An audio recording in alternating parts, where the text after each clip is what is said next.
Again, YouTube, this is Dr.Kendo, and I'm back with Scribblenauts Unlimited. This is the Object Editor commentaries. Requests are open. It's basically done based off of whatever is the most popular request, i.e. what is most asked for by the most different amount of people. So that is what will get created each week. And right now, you want to start off with this boy as the source object right here. You want that particular shirt pattern and everything. Aaron Large is going to be for the legs. We're creating Steven Universe and the universe that Steven Universe is universing in, or at least the main characters whenever you search them on Google. I know that there's probably like 1,000 characters in the show that people are going to say you could have done and stuff like that, but we only have a limited amount of time in these episodes, and I only have a limited amount of time in life, so I'm creating Steven, Garnet, Amethyst, and Pearl. This is what came up in Google when I Googled Steven Universe main characters, so please, just understand we're creating those characters. If you want other characters, go ahead and request them. We're using a pear as the head. It's actually a very good shape, I would say. You know, Steven Universe has this sort of, I guess it's like his head kind of goes up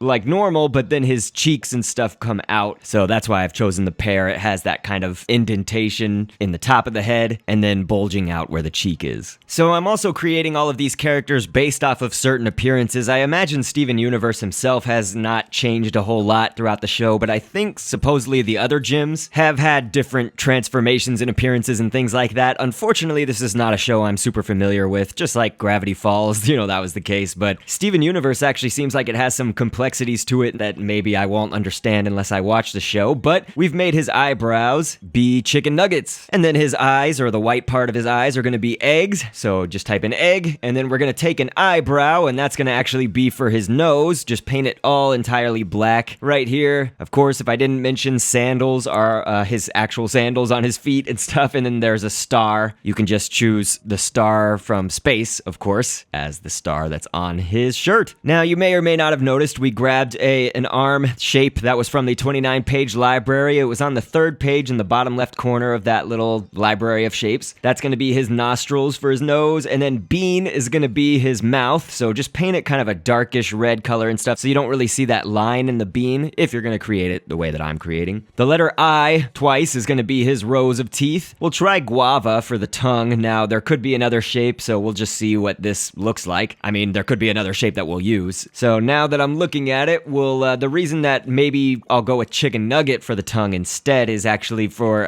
the guava was like too large. It was just too tall, I guess, for the tongue. So I want his tongue to be a little bit more proportional and look like this. So chicken nugget, that's what I ended up going with. So here we go. We will name him Steven Universe, of course, as is you would imagine. But right now we're going to go on to the behaviors, the properties, the scripting, all of that. And whenever I do this in my series right now, I like to read background information or fun facts about whatever we're creating. And so just in general right now, Steven Universe the cartoon, of course it's an American animated television series created by Rebecca Sugar, former storyboard artist, writer, and composer for Adventure Time. Produced by Cartoon Network, it's actually the first show by that studio to be created by a woman. And the series premiered on Cartoon Network in North America on November 4th, 2013. I guess just a really short rundown of plot. The world is basically protected from evil by these crystal gems, who are intergalactic warriors who draw their powers from special magical gemstones. Of course, as I mentioned, the four main gems, I guess, that I know about are Garnet, Amethyst, Pearl, and Steven himself. Of course, Steven is a boy who inherited his gemstone from his mother, who was Rose Quartz, who was a crystal gem as well. So again, that's a really short rundown of the plot. There's a lot more to it. The show seems to be pretty much getting a lot of positive press. I mean, someone from the New York Daily News gave the series 3 stars out of 5 and called it a good-natured drama, and other reviews have said it has the right mix of edge and heart, and they complimented the blend of snark and sweetness that the show has, and it's received some awards and things like that, so all in all, it's doing pretty well, even in the fact that it is, I mean, slightly new still. I guess 2013 was a while ago, but hey, it's not like a decade old or anything like that. It's not even 5 years old. So for the character Steven, in particular, being half human and half gem, it's really unknown if he possesses all the abilities of a pure gem, such as retreating into their gemstone when taking fatal damage. Steven has shown the abilities of a regular gems, such as to shapeshift or summon his weapon, which is a shield, but has little control of them due to not having enough training. As I mentioned before, due to having his mother's gemstone, he shares most of his unique abilities with her. The one that I'm actually going to apply to him in Scribblenauts Unlimited here is his healing, although the wiki page that I got this information from says it's currently inactive. But apparently Steven's saliva has or had the power to heal the injuries of both humans and gems, so that's what I've kind of done in the scripting tool. But basically I've done it in a way that you have to collide with the object, although it doesn't seem to be working. I've placed a hero on the board here, and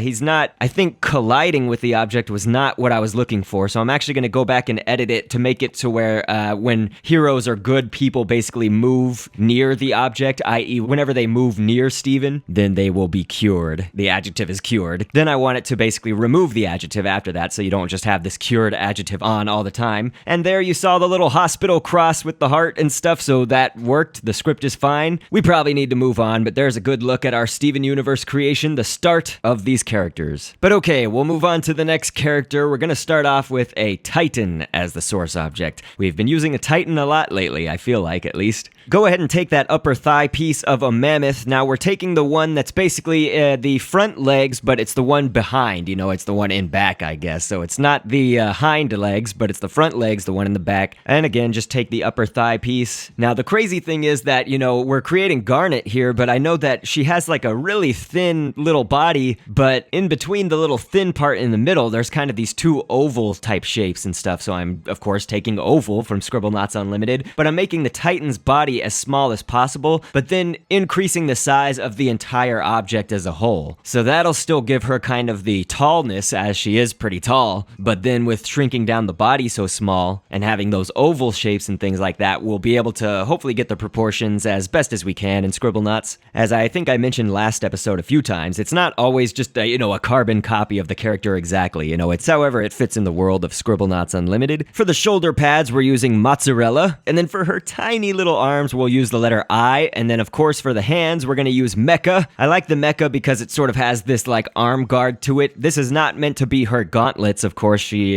has these special gauntlets and things like that. This is not meant to be for those. This is just meant to show that, there are different colors on her arm, basically. And so I just wanted to reflect all the different colors and tones and things. So then on her chest right there, we'll create these stars. Basically, you just type in star, of course, and take the space star once again, and do it twice, because the star kind of has a hot pink kind of color pattern behind it. Now, if you'll notice, we're kind of doing the parts for her head. I guess that's her hair. We took an arm piece for the very top one from the 29-page library. It was on the 19th page, kind of near the top. And then we duplicated mozzarella on either side to be the side hairs. And then, of course, another arm shape is going to be for the nostrils or the nose or whatever. And then eyebrow is going to be for her lips. The visor or sunglasses or whatever is on the 22nd page of the 29-page library. And, of course, paint them sort of a light pinkish, almost gray color, if you want to do it this way. The legs that have the feet attached to them, if I didn't mention, that is a dancer. Go ahead and take the male dancer for those, if you like how it looks like that. Now, for Garnet, I know that she has proficiency with her gauntlets, as I mentioned, but for the sake of time, I've just chosen to focus on some of her other powers and abilities. I made her not really take damage from fire. I know in the show that she's heat resistant, so that was kind of the most ideal thing I could do in Scribblenauts. And I have her shooting electric magic as her projectile, because one of her other abilities is electrokinesis. We're moving on quickly, though. You saw her defeat the monster, so now we're gonna just go ahead and move to the next gem. This will be Amethyst. You want to take this specific girl, so just be sure that when you're editing your source object, it is for that particular girl. We're actually going to use her for Pearl as well, so make note of that. Brittany Aubert is the head. We've taken comb over for that little piece of hair that's going over her eye. Dot is going to be the eye that is showing, and another dot, of course, for the black part of the eyes. 29-page library arm shape once again for the kind of the pieces of the mouth, and eyebrows were for the lips, just like we did for Garnet. A scorpion's tail, this kind of that top middle piece, is going to be for her nose. Selkie, which is Selkie, is going to be for her arms. A pom-pom is going to be an extension of her hair in the back. Of course, if I didn't say it, for the Selkie, take the back arm so it doesn't have any dots or anything like that. We're going to use mother for the feet, and I'm actually putting them over the girl's feet that we started off with as the source object. And the reason that I'm doing this is just because the object won't sink into the ground. Like, you probably noticed our Garnet really sunk into the floor, but creating this basically Amethyst, like how we are right now, doing the legs over the original legs, it won't sink in so much, or at all, really. I've taken a scorpion tail, once again, the kind of bottom middle piece, and that's going to actually be her gemstone that's underneath her shirt. It's on her chest. Now we've got the letter I, or you could even use a capsule shape or another arm shape to be sort of her,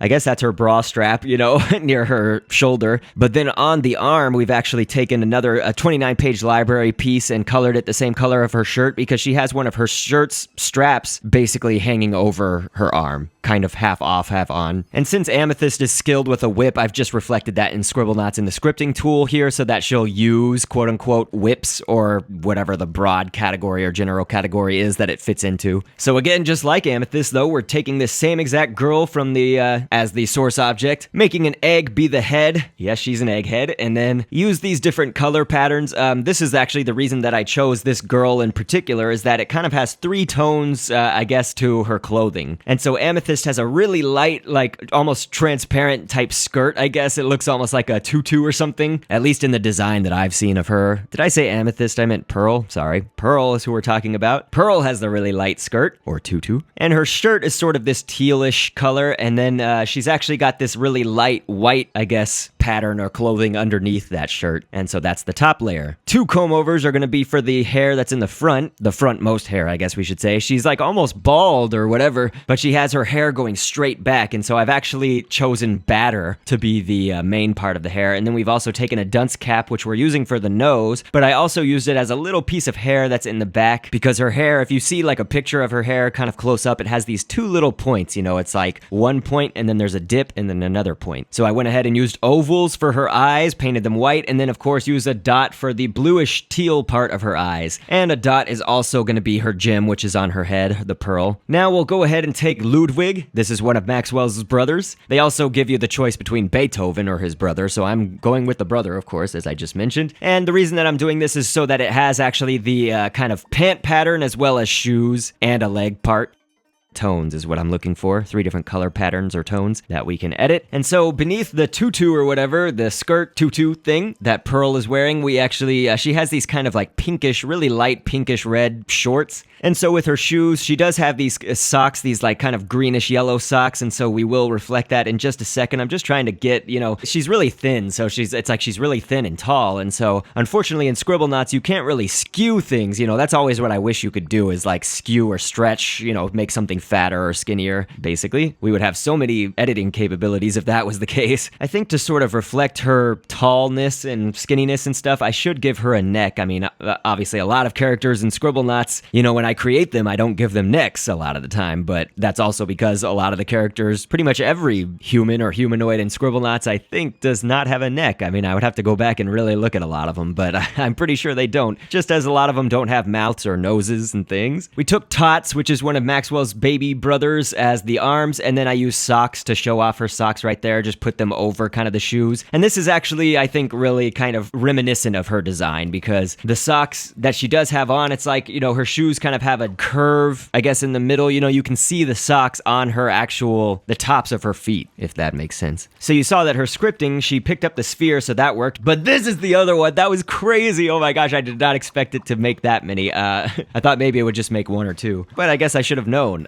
So, you know, like the other gyms, I've chosen to focus on 1 or 2 abilities instead of every single last one. And so with Pearl, you know, I made her use spears, as you saw and I mentioned before, but we've also got this script that I just showed off just now, for when she moves close to gems, she'll gain the adjective cloned. And then after a certain number of frames, the adjective gets removed. And this is supposed to resemble her ability to create holograms from her gemstone. But obviously, as you saw, you know, it created a whole bunch of clones. So I tried to, I guess, minimize the amount of time, or frames, I guess I should say, basically before the adjective gets removed. And hopefully that kind of solves the problem. Otherwise, she'll just have a ton of holograms. But hey, here's a good look at all of our characters. I hope that you guys enjoyed them. You know, these are, again, based off of just Googling Steven Universe main characters. And then from that, you know, I just went to Google Images, and you'll see that these are kind of the main appearances that I see over and over again for these characters. Like, you know, just what they look like, what clothes they're wearing, and things like that. So unfortunately, since I don't don't have the knowledge probably that a lot of you have of the show, this is what I'm going off of, is that Google Images look. And I'll show it off right here in this part of the commentary, of course, coming up, where basically I show comparison images between how it looks in Scribblenauts and how it looks in the Steven universe.